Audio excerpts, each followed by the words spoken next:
O que vem a ser um transtorno de neurodesenvolvimento? Tá. Quando a gente usa o termo transtorno de neurodesenvolvimento, a gente está se referindo a um transtorno neurológico que é caracterizado por interferir na aquisição, na retenção e na utilização, na aplicação de algumas funções cognitivas. Quem tem filho com deficiência intelectual, pessoal, vai fazendo o link do que eu vou falando com a criança, que vocês vão perceber como fica fácil você entender o transtorno de desenvolvimento intelectual. Então, o transtorno do neurodesenvolvimento é um transtorno neurológico que provoca dificuldade na aquisição, na retenção e na aplicação de algumas habilidades cognitivas. E ele tem que acontecer precocemente. Então, isso é a definição. Percebam que essa mesma definição, ela vale quando você vai falar, por exemplo, de autismo, que também é um transtorno do neurodesenvolvimento. Ela vale também quando você vai falar, por exemplo, de TDAH, que atualmente também está classificado como um transtorno do neurodesenvolvimento, né? Então, como que a gente tem que compreender isso? O neurodesenvolvimento, ele acontece por alterações morfológicas e funcionais dos neurônios do nosso cérebro. Eu vou dar um número para que vocês possam compreender. Um bebê, um recém-nascido, ele tem de 86 a 100 bilhões de neurônios. Um bebê recém-nascido tem de 86 a 100 bilhões de neurônios. E um adulto tem 20 bilhões. Ou seja, um bebê recém-nascido ele nasce com 5, 6 vezes mais neurônios do que precisa. Tanto que o adulto tem 20 bilhões e o bebê recém-nascido 100 bilhões. Bom, o neurodesenvolvimento, ele é o reflexo disso. Então, por que o bebê nasce com uma quantidade gigantesca de neurônios? Para aumentar o potencial de aprendizado. Agora, conforme esse bebê vai crescendo, os meses vão passando, os anos vão passando, o que o cérebro vai fazendo? Ele vai percebendo quais neurônios são importantes e quais neurônios não são importantes. Aqueles neurônios que são importantes, o cérebro vai manter e vai reforçar, vai privilegiar. Aqueles neurônios que não são importantes, o cérebro vai destruir através de um fenômeno que nós chamamos de apoptose ou morte celular programada, né? Percebam que o neurodesenvolvimento, ele acontece em todas as espécies animais, mas é claro que cada espécie tem a sua particularidade. Então, por exemplo, quando você pensa nos seres humanos, no primeiro ano de vida, o que o cérebro vai privilegiar? Vai privilegiar as áreas motoras. Por quê? Porque a criança tem que sustentar a cabeça, tem que sentar, tem que engatinhar, tem que andar com apoio, tem que andar sem apoio. Então, no primeiro ano, o neurodesenvolvimento vai privilegiar a parte motora. A partir de 12 meses, a partir do final do primeiro ano, começa o segundo ano, ele começa a privilegiar coisas mais complexas, né? Então, por exemplo, começa a privilegiar comunicação e linguagem, começa a privilegiar a fala. Então, essas áreas do cérebro, durante o neurodesenvolvimento, elas vão sendo reforçadas. Percebam, pessoal, que quando você fala de outras espécies animais, é totalmente diferente. Se você pegar, por exemplo, um cachorro, é claro que o cachorro passa também pelo seu neurodesenvolvimento, mas o cachorro tem coisas diferentes. O cachorro, você sabe, ele nasce e ele já sai andando. Ou seja, a natureza selecionou nesses milhões de anos, desde que o cachorro deixou de ser um lobo cinza selvagem e foi sendo domesticado pelo homem, a parte motora dele foi resolvida. Ele tem que nascer e começar a andar. Por quê? Porque se na natureza um cachorro nasce e não anda, um predador vem e come ele. Então a natureza resolveu isso assim. O que é importante para o cachorro? O olfato. Então o neurodesenvolvimento no começo do cachorro vai privilegiar as áreas do olfato. E assim cada espécie foi criando o seu neurodesenvolvimento. Eu, quando dou aula sobre neurodesenvolvimento, eu gosto muito de usar o exemplo do golfinho, porque o golfinho ele tem uma característica neurológica totalmente diferente do homem, né? Você imagina um golfinho que ele sai, por exemplo, do sul da África, atravessa o Atlântico inteiro, atravessa o Pacífico e vai parar na América. Quer dizer, vocês já perceberam que dentro do oceano não existe referência, né? Quando você está dentro ali do oceano, você não tem referência, tem pouquíssima referência. Então, o cérebro do golfinho, ele foi privilegiando áreas de posicionamento global. Então, o lobo parietal de um golfinho, ele é gigantesco. Por quê? Porque ele precisa de muito mais posicionamento global do que o ser humano. Muito bem. Então, por definição, transtorno do neurodesenvolvimento tem que acontecer no começo da vida, enquanto esses fenômenos do neurodesenvolvimento estão acontecendo.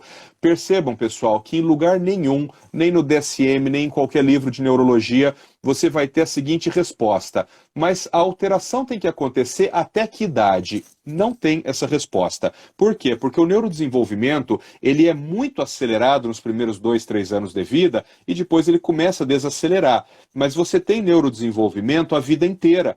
Então, habitualmente, a gente costuma dizer assim, os transtornos do neurodesenvolvimento acontecem nos primeiros 2, 3, 4 anos de vida. Depois disso, a gente não usa mais o termo transtorno do neurodesenvolvimento. Quando você volta para a definição original, então, de transtorno do neurodesenvolvimento, vamos falar de novo. É um transtorno neurológico que compromete a aquisição, a retenção e a aplicação de algumas funções cognitivas no começo da vida. Então, a definição, para você entender essa definição, você tem que entender quais são essas funções cognitivas que são alteradas. Eu vou citar essas definições agora para vocês. Eu sei que esse começo é uma coisa muito teórica, mas é fundamental para que a gente possa embasar e entender todo o resto dessa discussão. Então, quando se diz que uma criança com transtorno do neurodesenvolvimento, seja autismo ou deficiência intelectual ou qualquer outra coisa do neurodesenvolvimento, não importa, tem alteração de funções cognitivas, o que são essas funções cognitivas? É um balaio de gato, gente, é um mundaréu de coisa. Eu vou falar para vocês aqui as principais.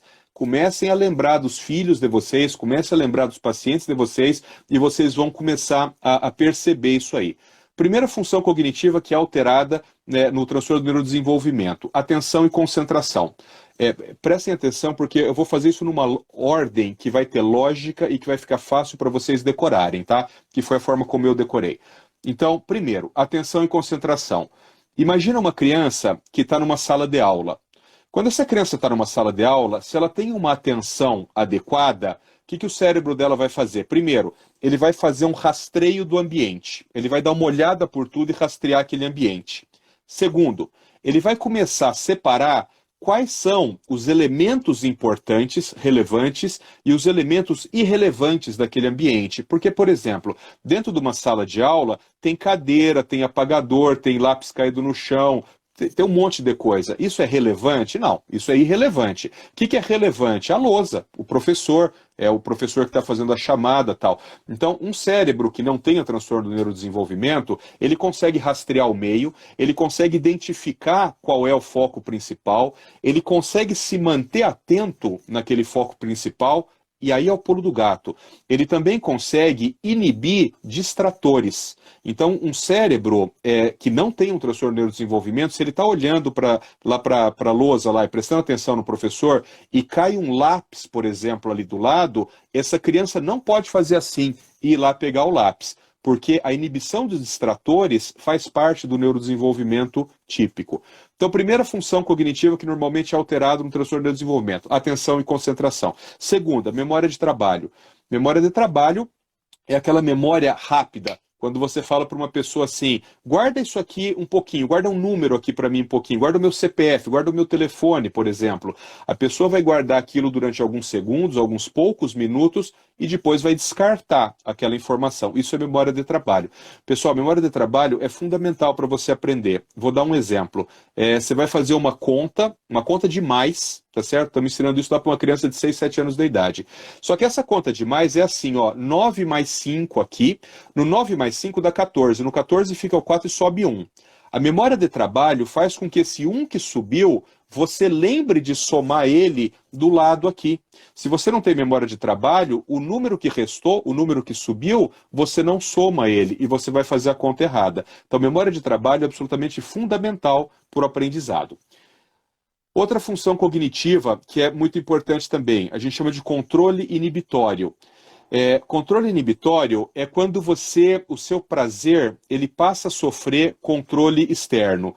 Vocês já perceberam certamente que crianças pequenas, elas são mantidas pelo prazer, tá certo? Então, por exemplo, uma criança pequena, ela está numa festa de aniversário, ela vê lá um brigadeiro em cima da mesa, ela simplesmente vai lá, pega e come. Por quê? Porque ela não tem controle inibitório, né? Um adulto, ele pode até ficar com vontade de comer o brigadeiro, mas ele não irá lá pegar o brigadeiro, porque ele tem controle inibitório. Um adulto que esteja assistindo uma palestra, mesmo que a palestra esteja muito chata, ele não vai levantar ali, atravessar tudo e sair. Uma criança pequena que não tenha controle inibitório, ela achou entediante aquilo lá, tem um parquinho lá fora, ela sai. Então, o controle inibitório no cérebro humano faz parte dessas funções cognitivas que surgem durante o neurodesenvolvimento. Outra função cognitiva do neurodesenvolvimento, a chamada ideação. O que é a ideação?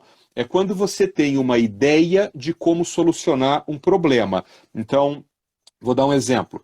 Você está sentado no sofá na tua sala e você tem sede. Você está com sede naquele momento. O que é a primeira coisa que teu cérebro tem que fazer? Ele tem que criar uma ideia de como resolver aquele problema. Como que cria essa ideia? Você fala assim, olha, para eu criar essa ideia eu preciso sim, perceber que eu preciso beber água. Se eu estou com sede e eu comer, não resolve, eu preciso beber água. Então você teve a ideia. Logo em seguida que você tem a ideia, surge uma outra função cognitiva que a gente chama de planificação. A planificação é quando o seu cérebro cria um plano para solucionar o problema. Então você está sentado na sala, você está com sede, você fala assim, pô, para eu matar a sede eu tenho que tomar água. Qual é o plano que eu vou criar? Eu tenho que levantar daqui do sofá, eu tenho que caminhar, eu tenho que ir até o armário, pegar um copo, tenho que ir até o filtro, colocar água dentro do filtro e beber. Então eu tive a ideação, eu tive a planificação. Qual que é a outra função cognitiva que se segue a isso? A chamada flexibilização. O que é a flexibilização? Pode ser que eu levante do meu sofá e eu vá em direção ao armário pegar o copo, só que quando eu abro a porta do armário, não tem copo ali. Aí o que eu faço? Eu morro de sede? Não. Eu tenho que ter flexibilidade cognitiva. Isso faz parte do neurodesenvolvimento. Então, se não tem copo, eu não vou conseguir pegar água no filtro. Como eu tenho um cérebro de bom desenvolvimento, eu falo assim, mas não tem problema, porque ali tem uma torneira. Eu posso abrir a torneira, eu faço uma conchinha com a mão e tomo água assim. O meu cérebro é flexível, eu consigo resolver isso de uma outra forma. Então, ideação, planificação e flexibilização. Uma outra função também, pessoal, cognitiva, que é muito importante no neurodesenvolvimento, talvez a mais importante de todas, nós chamamos de tomada de decisão. O que é a tomada de decisão? É o processo final. É depois que eu já avaliei todas as possibilidades de solucionar um problema, eu escolho a melhor e tomo a decisão. Tudo isso que eu falei para vocês, atenção, concentração, memória de trabalho, ideação, planificação, flexibilidade cognitiva, metacognição e tomada de decisão, são os componentes que são alterados em pessoas que têm transtorno do neurodesenvolvimento. Pode ser em um grau maior, como por exemplo no autismo ou na deficiência intelectual, ou pode ser num grau menor, como por exemplo no TDAH, no transtorno do déficit de atenção e hiperatividade. Mas esses são os componentes que você tem que avaliar para você poder afirmar que uma criança tem transtorno do neurodesenvolvimento.